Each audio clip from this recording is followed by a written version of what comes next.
Welcome back to Heightscast, the podcast of the Heights School. This is Rich Moss with you from the campus of the Heights in Potomac, Maryland. We're here to talk about the education and the formation of young men fully alive in the liberal arts tradition. Thank you so much for listening, and thank you for continuing to share us, our mission, and our vision of education with your friends. We are most grateful. Today, I am delighted to welcome to the podcast Mr. Dale Ahlquist. Welcome, Dale. Thank you, Rich. A great pleasure to be with you. Thank you. The privilege is ours. And Dale, just by way of introduction, you are the president of the Society of Gilbert Keith Chesterton, or G.K. Chesterton, as many of us know him. You are creator and host of the EWTN series G.K. Chesterton, the Apostle of Common Sense, and the publisher of Gilbert magazine. He has authored 6 books and edited 14, including a recent collection of essays titled Localism, Coming Home to Catholic Social Teaching from Sophia Institute Press. And in addition, you are the founder, I believe, of the Chesterton Schools Network, which has schools all over the country, just doing really beautiful, wonderful things. So thank you for all your work. And again, welcome to the podcast. Thank you again, Rich. So my hope for this conversation, and again, just a conversation, so we'll see where it takes us, but would be to just explore a little bit about G.K. Chesterton, who is a thinker, a writer, who is close to very many of us here at the Heights, and then to explore some of these themes that you addressed in this collection of essays, Localism. To begin, I love the story, if I might ask about this, of your own conversion to Christianity, which had something to do with G.K. Chesterton and some of his reading. Would you mind sharing that with the listeners? Because I think it's really, really cool. Well, I think you're probably referring to my conversion to Catholicism. Yes, forgive me. Yes. I was raised a Baptist, and I was very devout. But I started reading G.K. Chesterton on my honeymoon. And like most Baptists, I went to Rome on my honeymoon. And I was there the day that Pope John Paul II was shot. Oh, my word. But as I tell people, I was a suspect because I was a Baptist. But I had an alibi. I was reading The Everlasting Man by G.K. Chesterton. And why, people ask, why did you start to read The Everlasting Man? And it was because I was a big C.S. Lewis fan. And it turned out that C.S. Lewis was an atheist until he read The Everlasting Man. That was the book most responsible for him becoming a Christian. He said it was the first rational defense of Christianity that he'd ever read. And so, being a big C.S. Lewis fan, I wanted to find out what was behind him. Who was this thinker that so influenced C.S. Lewis? And as it turned out, C.S. Lewis was very, very influenced by Chesterton, including in all of his other writings as well. So there's a huge force behind C.S. Lewis's thinking, and that is G.K. Chesterton. So when I encountered Chesterton, it was a writer unlike any I'd ever read before. He was a complete thinker. He wrote about everything. He wrote about philosophy and theology, about history and literature and art and mythology and psychology and politics and economics. He put it all together. There's a cohesive thought that just ties everything that he writes together. And so he's such a pleasure to read because he's so amazingly consistent and cohesive, and of course witty. Yes, one of the most quotable writers in the English language. He's been called the Shakespeare of the aphorism. He says the Bible tells us to love our neighbors and to love our enemies, generally because they're the same person. And good ones like that. Angels fly because they take themselves lightly. And so it was reading Chesterton for 16 years, Rich, that brought me right to the doors of the Catholic Church. And I was the last person that I ever expected to become Catholic. But Chesterton has a way of drawing people to the truth. And the whole time he's pointing to the truth and leading the way, but doing it so joyfully and certainly lovingly, because he's just such a an attractive thinker, and his goodness is attractive as well. And it's like many other people who've read Chesterton, including my great friend Joseph Pierce. He's a life-changing writer. And so I became Catholic in 1997, and I started the Chesterton Society, and that has led from one good thing to another, including that series on EWTN that was on for many years, The Apostle of Common Sense, and then also had a hand in starting Chesterton, the Chesterton Academy, which has led to the Chesterton Schools Network. Written some books and all that, but I've also, a couple of my books are specifically Catholic apologetics, because Chesterton was a great defender of the faith, and that's always a fun thing to do, because the faith is attacked from all directions, and that means you have to write about everything. Yeah, right. Can you, you said, I like how you described him as a complete thinker. Can you say more about that? Like, I think there's a lot there to think about. What did you mean by that? Well, I think there's three elements to a complete thinker. First of all, he has a gift for generalization. That's why he's so quotable, because his great quotes are just encapsulated truth nuggets. When he says men will not argue about what they consider evil, they'll just argue about which evils they consider excusable. A line like that is fodder for a whole essay, for a whole book. Yeah. But it's all concentrated in one sentence, and it reflects someone who's considered the truth from all sides, and so that's the first thing. He's a good generalist to be a complete thinker, and then he also is able to write about every subject, but he ties them all together, and that makes him a complete thinker. The fact that everything he writes is relevant to everything else he writes, and it covers the whole spectrum of thought and of genre and subject matter. And then I think the third thing is what makes anyone a complete thinker. It's all connected to the incarnation. The central truth of our lives has to be touching everything else, and everything else has to touch it. Beautiful. Yeah, it is. It's like this universal approach to reality without getting too mired down in the details, but then you find that the account of everything is remarkably consistent across all the details. It's really beautiful. So I would almost wager that every faculty member here has read at least something by G.K. Chesterton.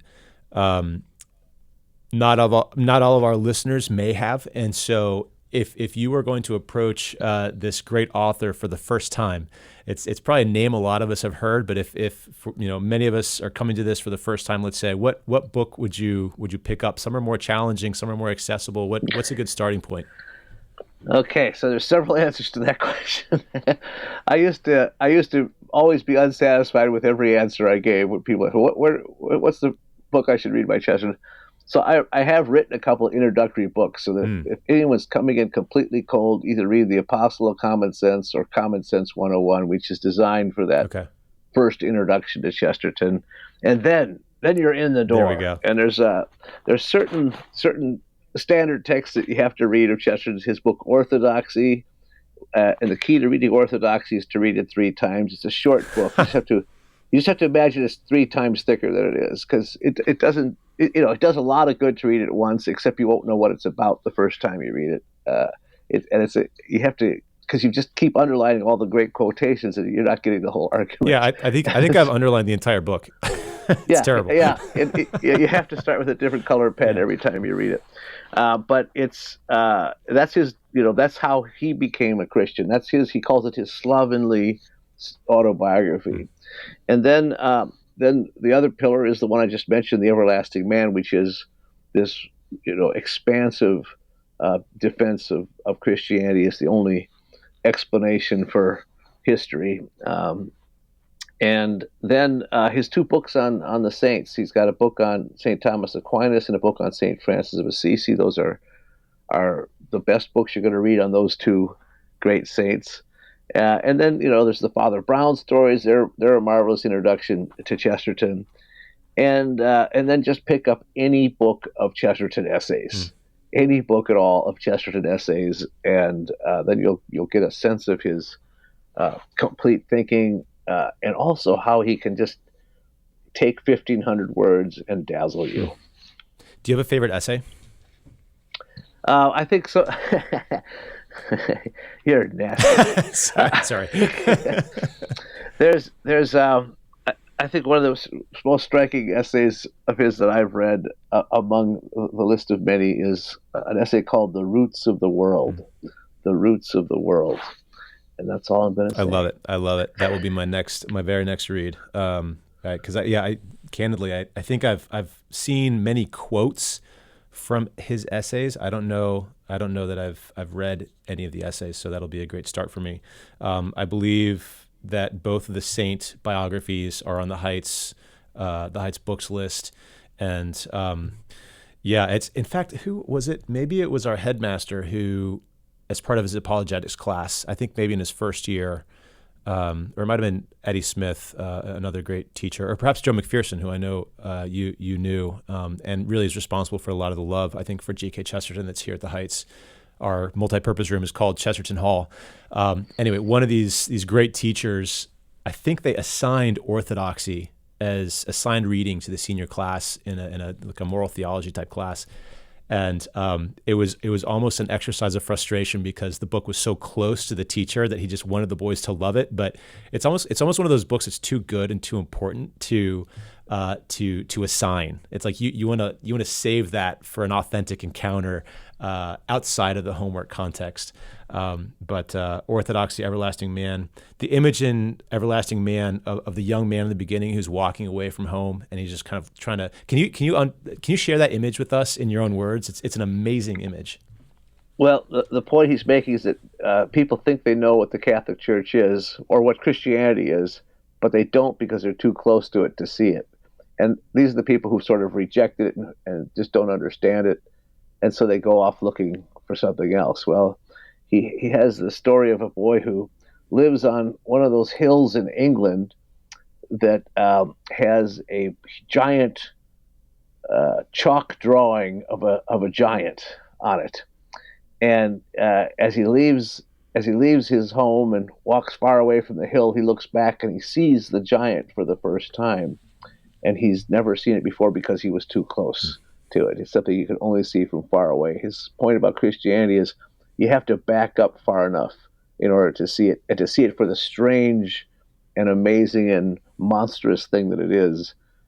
We're too close, and we just react to one little bit of it. Yeah, it's amazing because I do think, I mean, especially as a teacher, and even just as teachers of ourselves, there are times where we, in search of it, we actually walk away from it. And we walk far enough, and then we turn around, and we're like, "Oh, it was there all along. That's what it was." So it's a beautiful image. Yeah, the first line of the book, Everlasting Man, is there's two ways of getting home, and one of them is to stay there. I love that. I love that. I love the. So there's a couple questions, and I do want to get into a more extended conversation about localism because I think you touch on some really, really important themes. But I think if I have this conversation with you and I don't ask certain questions, I'm going to get a punch in the arm from some of my faculty colleagues here. One question that came up: Can you give us just your take on The Man Who Was Thursday? There's some people who think like, man, this book is just so chock full of images and understanding, and other people just say, I don't get it. So what is up with The Man Who Was Thursday? Well, it's a cosmic detective story, and it's a page turner because there's a great adventurer's tale being told, and then you get to the last page and you go, well, what was that about? Yeah, what just happened? What just happened? Yeah, right. And the secret to understanding that book is that he's retelling the book of Job. Gabriel Syme, their main character, is this guy who seems to be happy, and then he enters the underworld, as it were, and the world of anarchy, and everything starts falling apart for him. And nothing is what he thought it would be.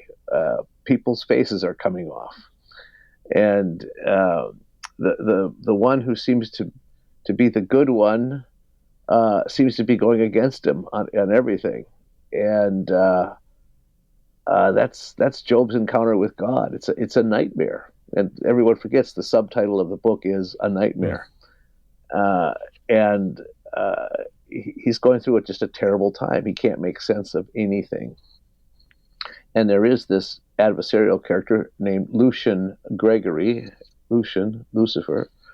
who is been his adversary the whole time. It turns up at the end, said, you haven't really suffered at all, have you? And Syme makes the case for himself. Yes, I've suffered. You bet I've suffered. And if you recall the book of Job, when he finally gets his audience with God, God doesn't answer any of his questions. He simply asks a question of his own. His question to Job is, first of all, who are you? And secondly, where were you when I laid the foundations of the earth? Sunday doesn't answer any of Thursday's questions. He just says, can you drink the cup that I drink of? In other words, if you are prepared to follow me, you got to go all the way. And that's the shocking conclusion to being a Christian, is that we get to do all this good stuff. And we still don't know what the final plan is until God reveals it to us. And in the meantime, there's a lot of riddles and a lot of mysterious encounters with evil and with suffering that we have to go through because God has chosen us to go through those things. Yeah, I need to revisit. Thank you, and I'm gonna. That's my second read. We have a lot of Chesterton on my reading list, which is a good thing. And kind of, I think in some way related to that, maybe not. I'm asking a question here from my lower school brethren, who really lean aggressively on story when they're teaching the kids in the Valley, which is our 3rd, 4th, and 5th grade, and in particular on fairy tales. Our lower school head loves fairy tales, and he shared that with his faculty and consequently with all of our students, which is a great thing. What does G.K. Chesterton have to say to us about fairy tales? Well, he says that they are, first of all, the first truths that we learn. We learn them as children. Before we learn anything else, we learn the fairy tales. And the fairy tales tells us these fundamental truths that we then take with us the rest of our lives. And of course, they're all moral truths. Otherwise, a child would reject them. Children will not accept stories without a moral to them. And the great fairy tales have the great morals. And Chesterton points out that they're Christian morals. Jack the Giant Killer is about courage, and you have to be afraid of the thing in order to be brave. And Cinderella is about humility, that the humble will be exalted. And Beauty and the Beast is about love, and you have to love the thing first and make it lovable afterwards. And of course, you remember the story, but the moral comes with it, and that's just Jesus told stories as well, and the morals are implied, but the story is what sticks to you and doesn't go away. Yeah, it does. It sticks beautifully. Another thought that's coming to you, mentioned C.S. Lewis, and this is kind of unrelated, but I'm curious. There's certain books that just keep circulating around the Heights community again and again and again. Orthodoxy, Everlasting Man, the 2 biographies you mentioned. Another one is Brideshead Revisited by Evelyn Waugh. I'm wondering, does Evelyn Waugh, was he shaped by Chesterton? Did they encounter each other in some way? Either, literally, I'm not sure if their lives overlapped or just in terms of writing. Yeah, they actually did meet a couple of times, and Waugh's own conversion to Catholicism, he paid tribute to Chesterton as having an influence on it, and the Everlasting Man in particular. But the Brideshead Revisited has just a gigantic reference to Chesterton in it. It's the title, The Twitch Upon the Thread, and that's a reference to a Father Brown story and how, Jesus calls these fishermen.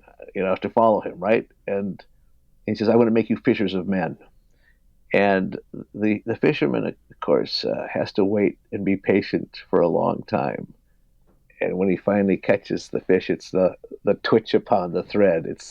He just pulls the line in and hooks his fish and pulls it in, and that's what happens in the life of a convert. All of a sudden, God has him and just pulls him in. Yeah, yeah. Is there something? I mean, you're an educator, thoroughly, and is there something for us as teachers right now? I mean, like in our case, we work with I teach 16, 17, 18-year-olds. I'm also a parent. I've got the full range from 0 to college, and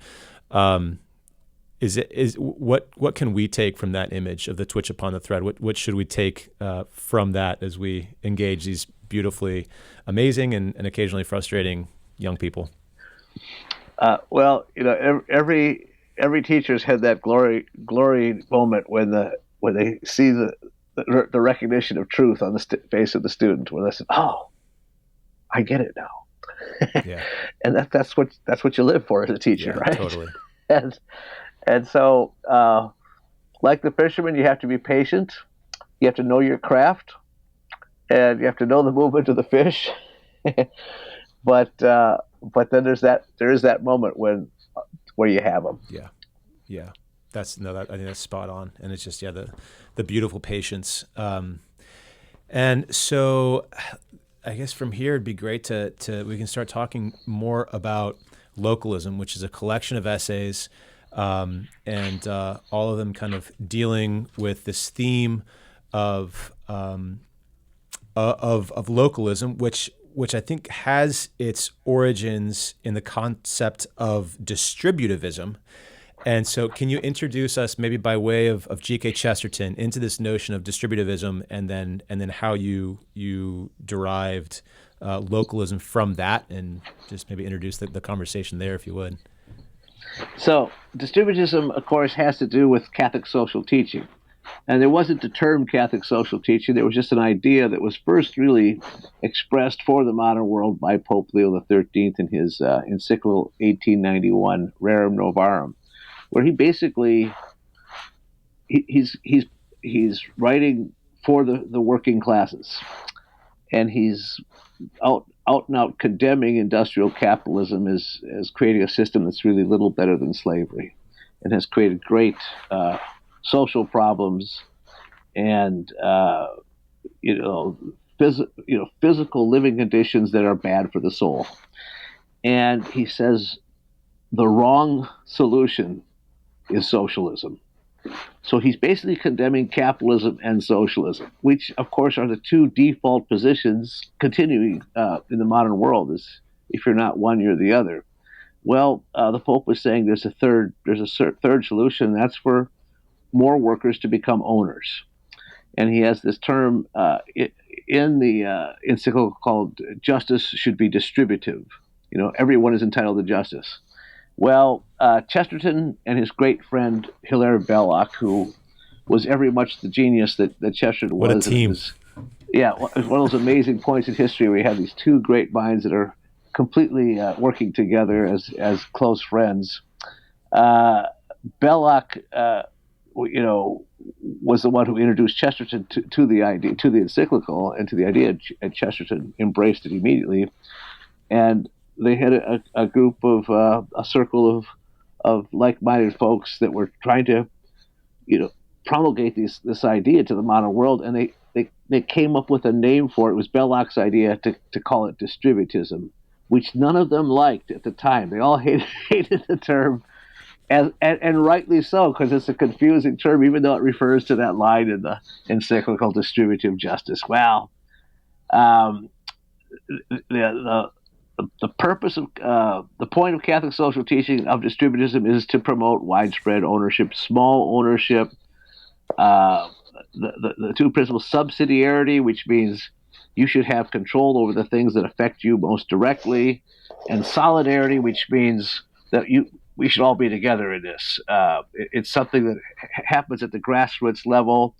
It's all about decentralization, that neither the government should be too powerful and remote and centralized.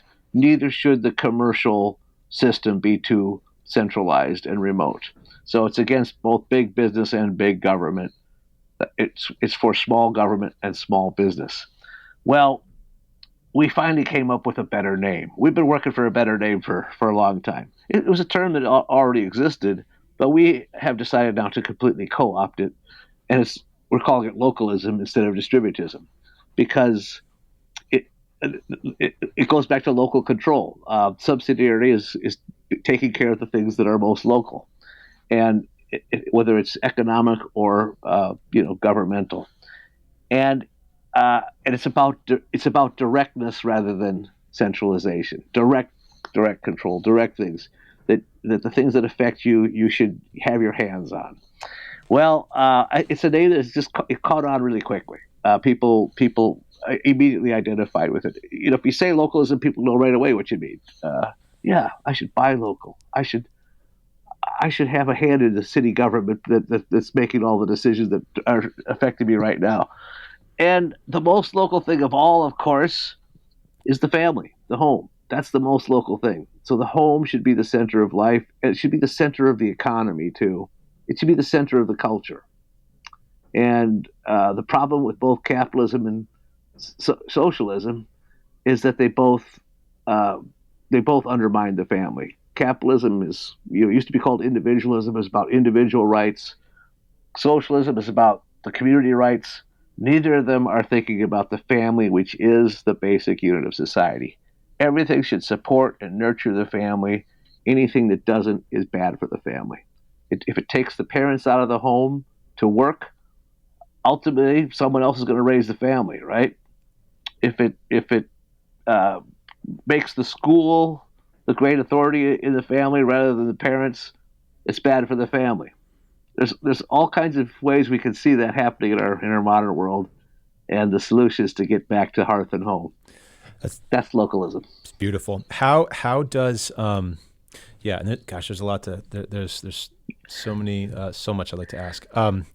You mentioned subsidiarity, and this is we just had some pretty big a big federal election, and with some state issues as well, and so you see our federalism hard at work. In discussions of federalism, oftentimes you hear conversations about subsidiarity. How do you see localism as similar to or different from subsidiarity? I guess you mentioned solidarity as well, but I think I hear localism and I hear subsidiarity, and part of me wants to equate the two. Are they different? Is there some nuance there? I think they're very similar, and that's why you recognize the connections between the two.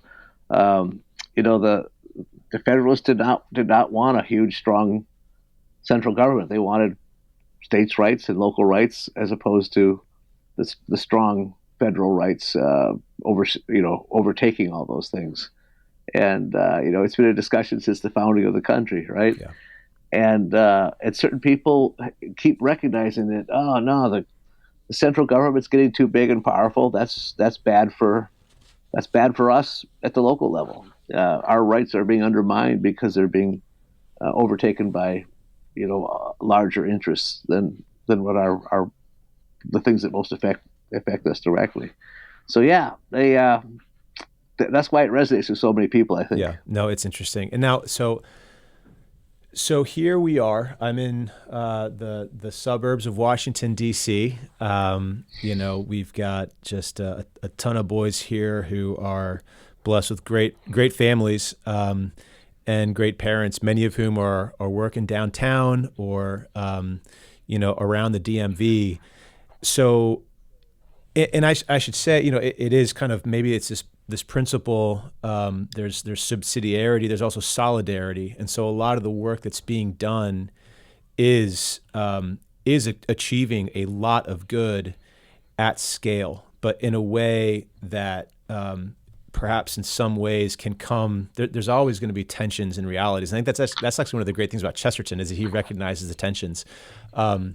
But so in this context where we are, where it's DC, we got the federal government, we've got think tanks and lobbyists and all sorts of a lot of good work being done, a lot of work that could be improved, but a lot of good work being done too. How should we receive this encouragement towards localism? Because I'd imagine it's going to look different here than it might in a more rural part of the country, where it might be easier to to go out back and get a couple of cows and put in some tomatoes. I mean, some of us might live on a quarter acre, and that's how it's gonna be. So, what does localism look like for us Washingtonians? Yeah, that's a great question, Rich, and it's something that when I heard, if you hear the definition that I just gave, you're going, well, how is that even possible? And what are we going to do in Washington D.C.? Well, you are actually in one of the most interesting and influential positions of all to be in D.C., because you can bring localism to the federal government there, because you are in the belly of the beast, and you can start, imbuing localist ideas and localist ideals into federal representatives and federal employees that would actually affect their mentality on how they implement order in a society. Mm-hmm. And so the more you can explain these ideas and expose people to this kind of thinking, it will adjust the way they make their decisions. It starts, of course, with each of us, right? Self-government means self-control. We have to start by controlling ourselves, but that's what freedom is. Self-government is freedom. And we have to start recognizing the rights of others to govern themselves and not be so anxious to control them, as it were. But also to not have people dependent on the government or dependent on a gigantic corporation. G.K. Chesterton says the opposite of employment is not unemployment. The opposite of employment is independence. And that's the ideal that we're going to strive for. And we have to do it, not all at once, but it starts with a tendency against a tendency.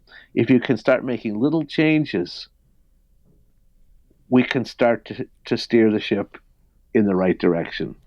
It's not going to be a quick fix, but it will start with people thinking locally and thinking about the family being the most important unit of the society, and realizing that every time you spend $1, it's a moral decision.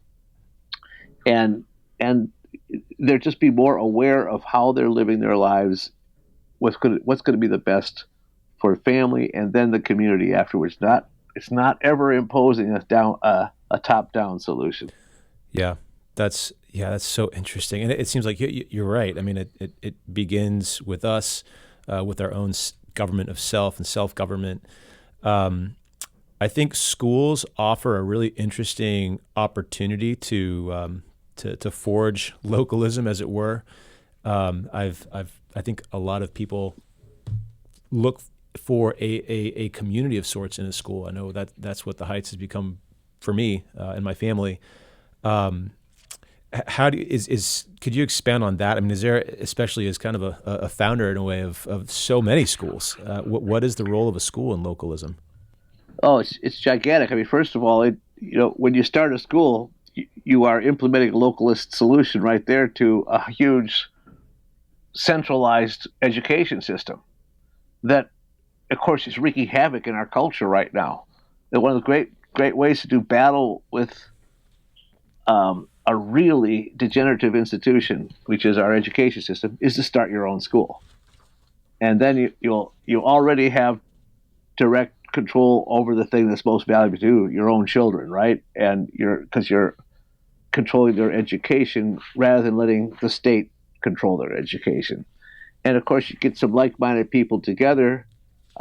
You are, creating an educational format that's affecting many souls and creating a solidarity among the families that educate their children in this same school. So yeah, it's starting these smaller schools are localism in action. They really are. And you've got the great local liberal arts school there in the belly of the beast, at the heights, and you're doing a great deal of good.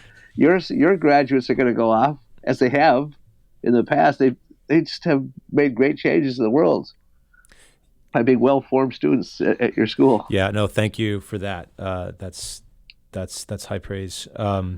Yeah, there's just, in a way, there's no place we'd rather be. Like we love being here in the mix, right? Just outside the Beltway.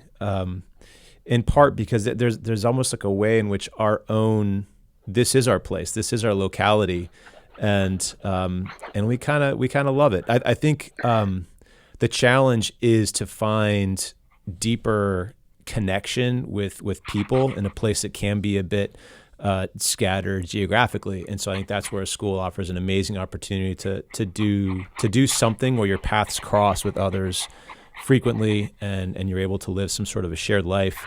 So a school is kind of a gift in that regard. How, with regard to your own schools, how do you balance with the Chesterton Schools Network? How do you balance kind of that offering of subsidiarity to the schools, and yet the support that it really does take to get a school off the ground, and you have kind of more of a concrete system or a path that allows the schools to use a system that helps them kind of get off the ground? Do you see, is there any tension there in your own mind as you try to navigate this? It's not a Scylla and a Charybdis. That sounds really ominous. It's not that. It's no, it's not Scylla and Charybdis. What is it? Actually. It's just two considerations. We've been really blessed. Yeah, it's really something, because we were totally blessed by the Chesterton Schools Network. We never had intended anything like this to happen. We were just going to start one school. Yeah.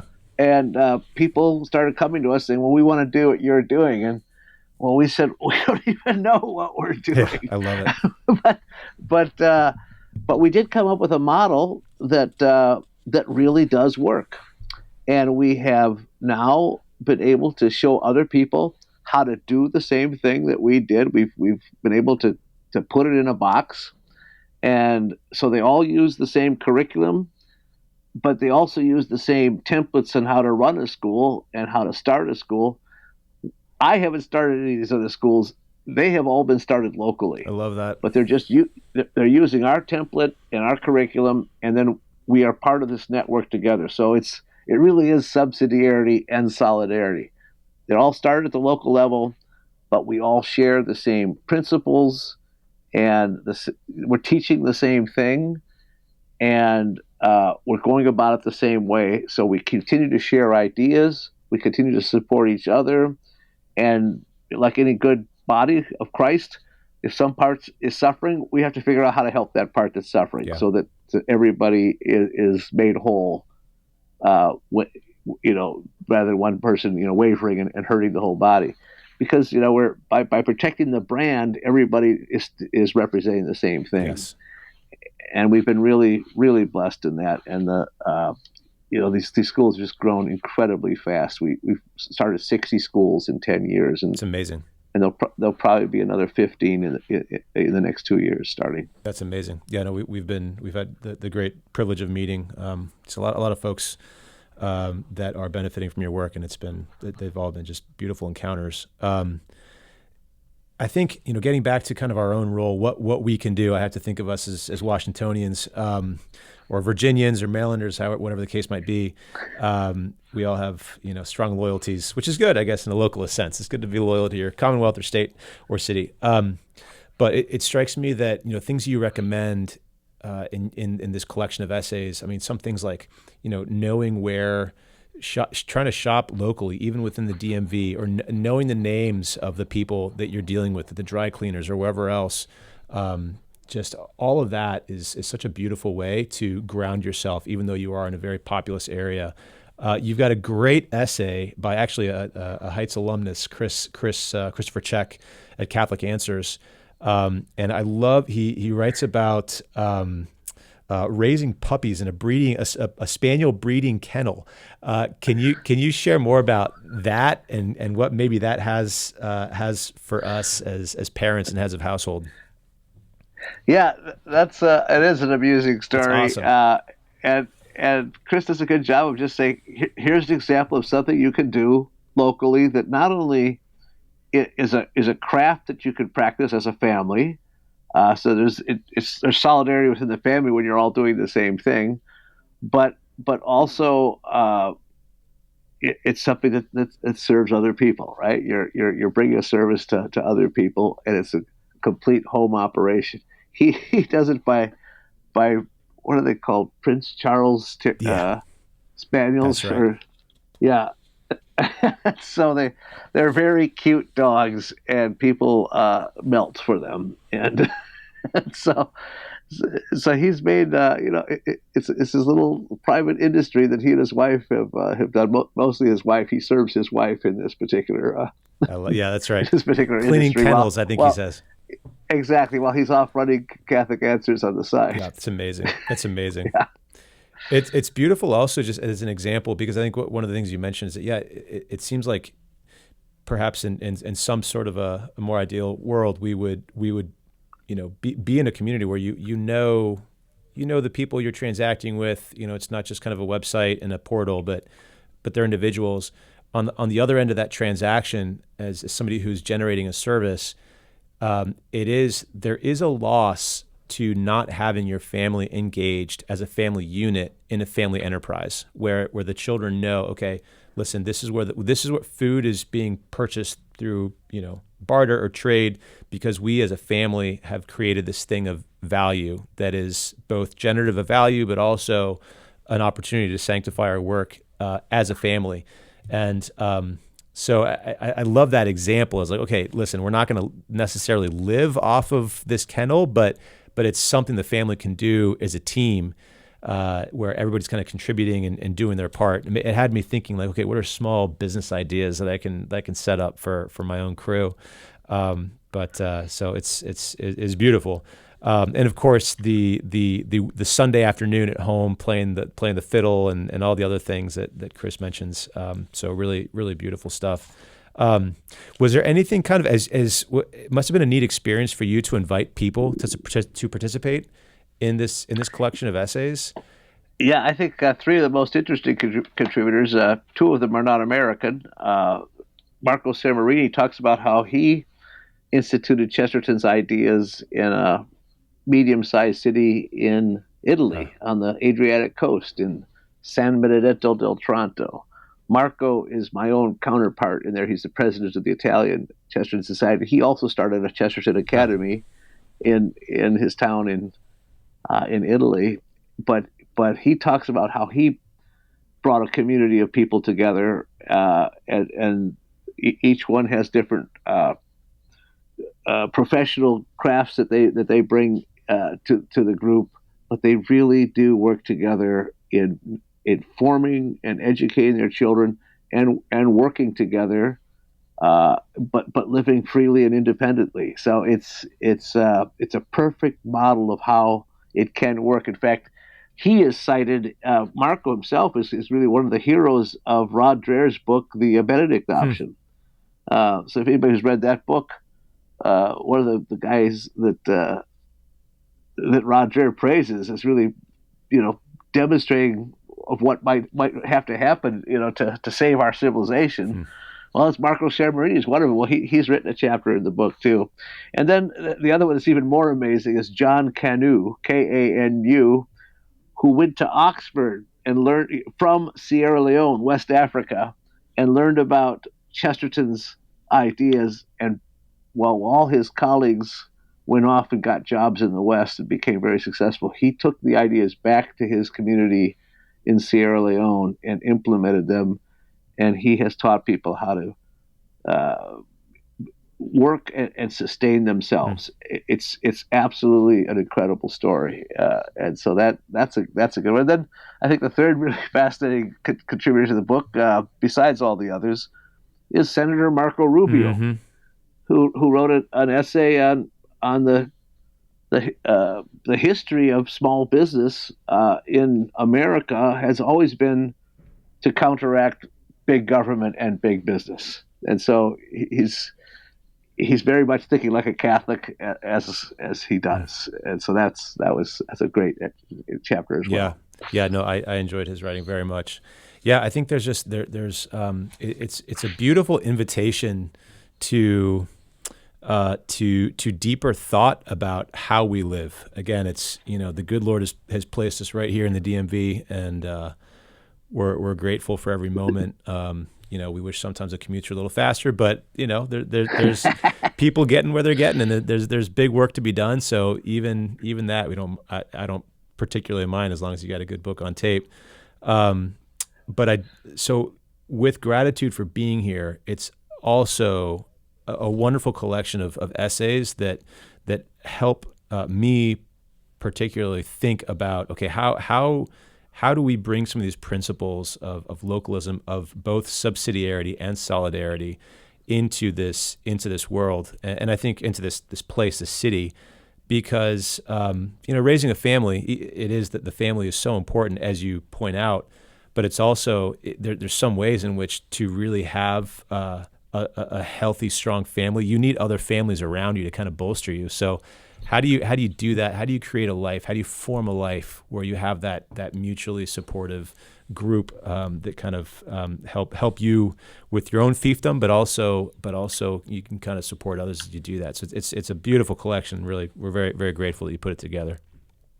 I think the great strength of the book too is that it's not a systematic explanation of localism. Yeah. It's a bunch of examples of how it works from different writers and different perspectives, and I think that what makes it much more practical. Yes, absolutely. No, I think I'm searching through some notes here. There was a line in it. Let's see. The authors. You're not really. It seems like it's not so much a political upheaval necessarily that you're advocating, as much as a quote here: a change of mood and a new philosophical outlook. And I think that's just great. You have that frame, and then you can approach your reality and make it new, as we're called to make all things new. So, yeah, Chesterton says distributism cannot be done to people; it has to be done by people. Yes, and as soon as we realize that localism means having a say in what's happening to you, that it means really taking control of the things that most directly affect you, and that's how we change the society. Yeah. That's beautiful. One example of that, our middle school head encourages our families to every once in a while just print the calendar and look at the calendar, and how many of these things are, individual members going to different places, doing different practices, and how much time is actually spent together as a family, or together as a family and community with other families. And that's the calendar is something that we can try to get control of, but just strikes me as an example of what you're talking about. But beautiful. Well, it's a philosophy that asks us to ask questions about how we live, no matter where we are. And I think the conversations that will come out of these questions are going to be to the benefit of so very many. So, Dale Ahlquist, thank you for putting this collection of essays together. Thank you for your time, your scholarship. You're a champion of somebody who was an author who was just loved by our school's founding fathers, and so thank you for keeping that tradition, that legacy alive today. We really, really appreciate it. You're very kind, and thanks for saying those very kind words, Rich. Thank you all so much for listening. Our thanks once again to Dale Ahlquist for his time and his leadership. G.K. Chesterton, as those of you who are close to the school know, is just a huge force for the good in our community's life. I think he was brought here by some of the early founders of the school, kept very much alive by Joe McPherson, Rich McPherson, past headmasters. And our own multipurpose room is named after G.K. Chesterton, so it's wonderful to talk to a person who, Mr. Ahlquist, who has really done so much to keep this thinker, this writer's thoughts and writings alive for us in this 21st century DMV milieu. So our thanks to him for his thought, for his time. And I should add again that this book, Localism, that Mr. Ahlquist put together is a collection of really great essays, and as he points out, it's not so much a set of policy prescriptions as it is a mindset, a new approach to thinking about our daily life. So as we are here in D.C., we're going to keep circling the Beltway and doing what we do downtown. and its environs. But I think that this is an invitation into some pretty cool thoughts about how we might want to live in a more human way as we are continuing to engage the reality that we've been offered by this wonderful place, which so many of us really don't just tolerate. We love it. We love it here.